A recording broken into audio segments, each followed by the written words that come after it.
Mu kusaba okwamalya g'ekyemisana ku kanisa ya House of Prayer Ministries International, omusumba Aloysius Bujingo yeebazizza abakkiriza n'abo bonna abakwasirizza awamu ne Salt Media mu nteekateeka ey'okuzza obuggya ebyuma bya Salt Media wiiki ewedde ku lw'empeereza ennungi. Njagala okubategeeza abali okumpi n'abali ewala nti feezi yaffe ey'okuzza obuggya ebyuma bya Salt feezi 1 yatambula bulungi abooluganda.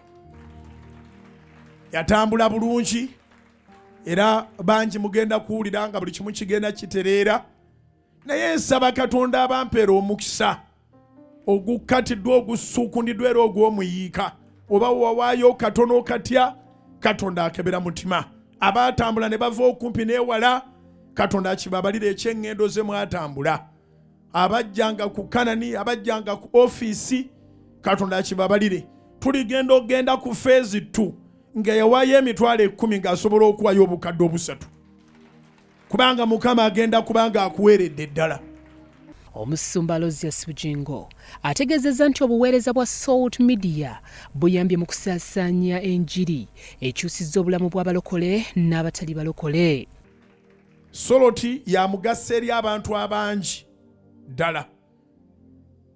Akaseera ke natula mu ofiisi nalaba abalokole n'abatali balokole, ate yeebazibwe Mukama eyampa calling eyo nti nalaba ate abatali balokole nga bazze okuwaayo sente n'okuwaayo obulamu bwabwe.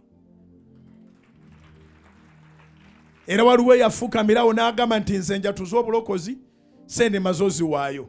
Bwe yamala okwatula obulokozi, waliwo yali atudde awo, yali atudde n'agamba ne wano baatulirawo nange njatuza. Awulira essanyu.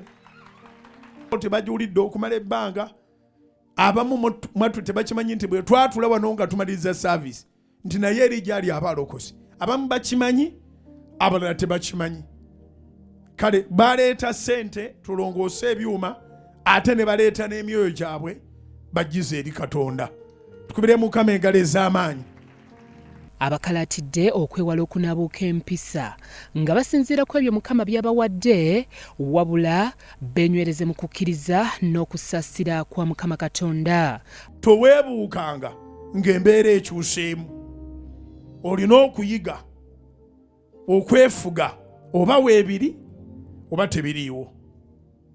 Abantu bangi abatalina mpisa nga byonna babirina. In fact ng'obubi bwe butegerekese kubanga alina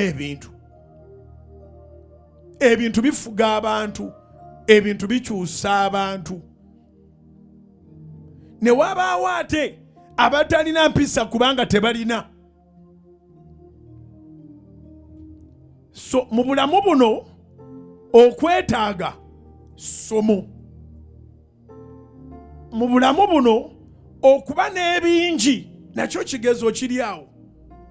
Onooba n'ebingi onooba okyagambwako. Onooba n'ebingi onooba okyasaba. Era mu bintu byonna njagala okitegere nti ebintu bikyuka. Ebibi bigenda kukyuka. Katonda agenda kujjukira, bigenda kuba bulungi. Kubira Mukama engalo ez'amaanyi. Byakintu Ismail, Salt TV Omunyo.